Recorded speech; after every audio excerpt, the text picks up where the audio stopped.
تجھ سا کوئی سخی نہیں. ان کی پریورٹی یہ تھی کہ نبی پاک صلی اللہ علیہ وسلم کی ذات. اور آج ہمارے نوجوان کی پریورٹی کیا ہے؟ نشہ. ہمارے نوجوان کی پریورٹی کیا ہے؟ جوا. ماں باپ کے ساتھ لڑتے، بدتمیزی کرتے، بعض مارتے پیسے لینے کے لیے. کس لیے؟ کہ جوا کھیلنا ہے، نشہ کرنا ہے. کس لیے اپنے گھر میں چوریاں کرتے؟ اس نشے کے لیے، اس جوئے کے لیے، کسی ناجائز عورت پر خرچ کرنے کے لیے. اپنے گھر کے بہن بھائیوں کا، اپنے ماں باپ کا سکون برباد کر دیا تم نے اپنے چند منٹ کے مزے کے لیے. اتنے خود غرض ہو گئے ہو، اتنے سیلفش ہو گئے ہو.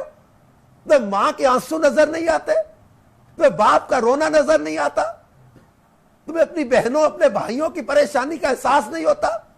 جب تم نشہ کر کے آتے ہو، جب تم کسی سے لڑائی کر کے آتے ہو، جب کوئی پھڈا کر کے آتے ہو، کہ نیا کیس کھلوا کے آتے ہو، گھر کے دروازے پر پولیس کو بلواتے ہو، کہ کسی طرح کے لڑائی جھگڑے والے لوگ، فسادی لوگ، بدماش لوگ تیرے گھر پہ آ کے آوازیں دیتے ہیں، تو تم کیا سمجھتے ہو تمہاری بہنوں بھائیوں کی عزت بڑھ رہی ہے اس سے؟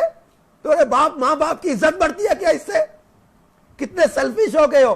اپنی لائف میں کہتے ہو اوروں کا تمہیں کوئی احساس نہیں ہے، نہ ماں کا، نہ باپ کا، نہ بہن، نہ بھائی، نہ رشتہ داروں کا، نہ محلے والوں کا. اس قدر سیلفش ہو گئے ہو. نشہ کرنا ہے، نشہ کرنے کے لیے تمہیں پیسے چاہیے، ماں کو مارتے ہو، گھر کی چیزیں چرا لیتے ہو، بہن کے جہیز کی چیزیں چرا لیتے ہو. کتنے سیلفش ہو گئے ہو تم. ہمت کر کے نشہ چھوڑ نہیں سکتے، ہمت کر کے جوا چھوڑ نہیں سکتے. خود تو کہتے ہو کہ میں بڑا مضبوط ہوں، تو مضبوط بنو نا. نشہ چھوڑو، جوا چھوڑو، بے حیائی چھوڑو. آج ہمارا نوجوان جینز کی پینٹ کو پھاڑ کے سمجھ رہا کہ میں بہت زیادہ ترقی کر گیا ہوں. پھٹی پینٹ پہن لینا یہ ترقی نہیں ہے. لڑکیوں کی طرح جو ہے وہ کان میں بالیاں پہن لینا یہ ترقی نہیں ہے. بالوں میں لڑکیوں کی طرح پونی بنا کے چل رہے یہ ترقی نہیں ہے. تم سمجھتے ہو کہ میں بہت مطلب جو ہے وہ یونیک ہو گیا ہوں، بہت ایڈوانس ہو گیا ہوں، اور میں بہت زیادہ اپ ٹو ڈیٹ ہو گیا ہوں. غلط فہمی ہے. جو نوجوان یہ سمجھتے کہ میں اس سے بہت زیادہ ترقی کر گیا ہوں، مطلب اوٹ پٹانگ قسم کے انداز اختیار کر کے اور طرح طرح کی بے حیائی کے کام کر کے. پھر میں اس میں یہ نہیں، صرف اور صرف یہ نہیں کہ آج آپ کا دور ہے تعلیم کے، ہمارے شعبہ تعلیم کے بہت سارے نوجوان اس وقت وابستہ ہیں. مجھے بتایا گیا کہ لنک کے ذریعے، فیس بک کے ذریعے اور مختلف چینلز کے ذریعے جو اس بیان کو سنا دیکھا جا رہا ہے، یہ ہمارے ساتھ بہت سارے نوجوان وابستہ ہیں، پروفیسر، ٹیچرز وابستہ ہیں. We have to decide our way. ہمیں کرنا کیا ہے؟ کیا یہ اسی طرح چلتا رہے سوشل میڈیا پہ ہمارا نوجوان طرح طرح کی گندی ویب سائٹس پر، طرح طرح کے گندے پیجز پر اپنی جوانی، اپنی راتیں برباد کرتا رہے؟ کیا یہی چلتا رہے گا؟ ہمیں اسٹوڈنٹس نہیں بتایا، آپ کے ٹیچرز نہیں بتایا کہ آپ نوجوانوں کا فوکس جو ہے وہ مضبوط کروائیں تعلیم پہ، قرآن پہ، اللہ اور اس کے رسول کے احکام پہ.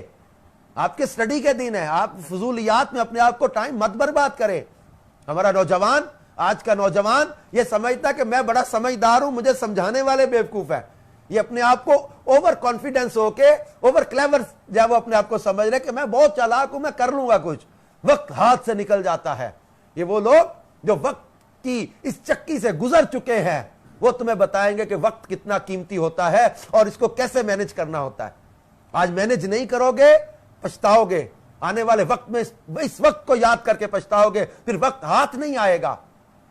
خدا را سوشل میڈیا کی ایکٹیویٹیز پر اپنا غور کریں، فضولیات سے نکلیں. پھر بغیر علم کے دین کے مسائل میں الجھنا، یہ سب سے بڑی اس وقت خطرناک سچویشن ہے. پتہ ہی نہیں ہے اللہ اور اس کے رسول کے احکام کے بارے میں، عقائد کے بارے. ہر بندہ سمجھ رہا ہے کہ مجھے آرگومنٹ دینے ہیں، مجھے کمنٹس دینے ہیں، مجھے اس پر ڈیبیٹ کرنی ہے. اللہ کے بندو، جب ہم دل کے علاج کے لیے کسی پکوڑے بیچنے والے سے جا کے ڈسکشن نہیں کرتے، جب اپنے وہ گردے کے علاج کے لیے کسی جوتا سینے والے کے پاس جا کر بیٹھتے نہیں ہیں، جب ہم گردے کے اسپیشلسٹ کو دیکھتے ہیں، کڈنی اسپیشلسٹ کو دیکھتے ہیں، ہارٹ کے اسپیشلسٹ کو دیکھتے ہیں، مجھے داڑھ یا دانت میں پرابلم ہے، تو میں ڈاکٹر، وہ پورا بنا ہوا ڈاکٹر ہے، لیکن وہ آرتھوپیڈک ڈاکٹر، میں اس کے پاس نہیں جاتا، میں دانت کے علاج کے لیے ڈینٹسٹ کو جو ہے وہ سلیکٹ کرتا ہوں۔ جب مجھے جو ہے وہ ہڈی کا پرابلم ہے تو میں اس کے لیے جب وہ ہارٹ کے جو ہے وہ اسپیشلسٹ کے پاس نہیں جا رہا کہ میں اس کے اسپیشلسٹ کو دیکھتا ہوں۔ جب یہاں تک ہم دیکھتے ہیں تو پھر دین کو اتنا ہی ہم نے جو ہے وہ آسان سمجھ لیا کہ بغیر سیکھے، بغیر پڑھے، بغیر اس کی ریسرچ کے کوئی بھی آ کر اس پر آرگومنٹ دے دے، کوئی بھی اس پر آ کر تبصرے کرنے لگ جائے، کوئی بھی اس پر آ کر جو اپنی رائے دینے لگ جائے۔ یہ بہت وسیع علم ہے، یہ بہت قرآن اور حدیث کے علوم پر گہری نظر ہونا، ناسخ و منسوخ، اور پھر جو ہے وہ قرآن پاک کی آیات، ترجمہ، تفسیر، یہ بہت بڑا وسیع نالج ہو۔ اب ڈریں اس بات میں کہ ہم لوگ ہر بات میں نہ جو ہے وہ اپنے تبصرے دیں، سیدھا کہیں کہ بھائی میں نے کیمسٹری پڑھی ہے، مجھ سے کیمسٹری کی بات کر لو، میں نے فزکس پڑھی ہے، مجھے فزکس کی بات کر لو، میں نے بایو پڑھی ہے، مجھے بایو کی بات آپ کر لو، میتھس کی بات کر لو۔ اگر کوئی آپ سے کرتا ہے کہ بات اللہ رسول کے بارے میں، صحابہ کرام، اہل بیت کے بارے میں، آپ کو ہم ان سے پیار کرتے ہیں، ادب کرتے ہیں، باقی تفصیلات یہ علماء بتائیں گے۔ قرآن کی آیتوں کی تشریح یا ہمارے تفسیر ہمارے علماء بیان کریں گے، وہ بھی تفسیر بھی رائے نہیں کرتے نا، علماء بیان کرتے۔ لہذا ہمارا آج کا نوجوان ایک تو یہ سمجھ رہا ہے کہ مجھے سارا کچھ آتا ہے، ہمیں اس جو ہے وہ خول سے نکلنا ہوگا، ہمیں سب کچھ نہیں آتا۔ ہر پروفیسر کو، ہر ٹیچر کو بھی سب کچھ نہیں آ رہا ہوتا، سب کچھ نہیں۔ آپ سمجھے کہ ہر ڈپارٹمنٹ کے جو ہے وہ ماہرین ہوتے ہیں۔ اب کوئی مطلب ہے کہ کسی کیمسٹری کے ماہر پروفیسر سے کہے کہ سر آپ کو تو جناب وہ سوشل سٹڈیز کا اتنا نہیں ہے پتہ، آپ سے سوشل سٹڈیز کا ہم نے 2 4 5 سوال کیے، آپ کو نہیں آتے۔ یا جناب ہمارے اسلامک سٹڈیز کے ٹیچر ہوں، ان کو آپ کہیں کہ جناب آپ کو میتھس نہیں آتا تو آپ میتھس کی یہ ہمیں بتائیں، یہ فارمولہ بتائیں۔ تو وہ مطلب کیسے، مطلب ہر ایک کا ماہر ہے نا ایک چیز کا۔ تو یہ چیز۔ پھر دوسری بات، ہمارا نوجوان، آج کا نوجوان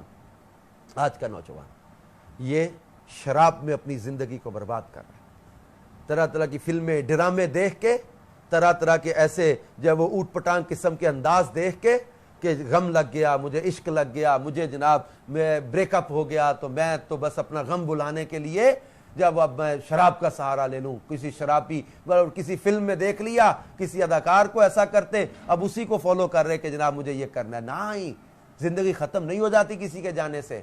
خدا را اپنے آپ کو سمیٹے سنبھالے، بلکہ ایسے غلط دل لگائے کیوں تھے؟ میں تو واضح کہتا رہا، تو دنیا کی محبت روگ لگاتی ہے اور مدینے والے کی محبت روگ مٹاتی ہے۔ دنیا کی محبت اجاڑ دیتی ہے، مدینے والے کی محبت تار دیتی ہے۔ دنیا کی محبت برباد کرتی ہے، جبکہ مدینے والے کی محبت آباد کر دیتی ہے۔ آج کا نوجوان اپنی گندی محبتوں میں اپنی زندگی کو برباد کر رہا ہے۔ آج کا نوجوان ان بے حیائی کے کاموں میں اپنے آپ کو برباد کر رہا ہے۔ آج کا نوجوان شرابوں میں اپنے آپ کو برباد کر رہا ہے۔ آج کا نوجوان ناجائز جو ہے وہ عشق مجازی میں اپنے آپ کو برباد کر رہا ہے۔ آج کا نوجوان حرام میں اپنے آپ کو برباد کر رہا ہے۔ آج کا نوجوان ماں باپ کو ستا کے اپنے آپ کے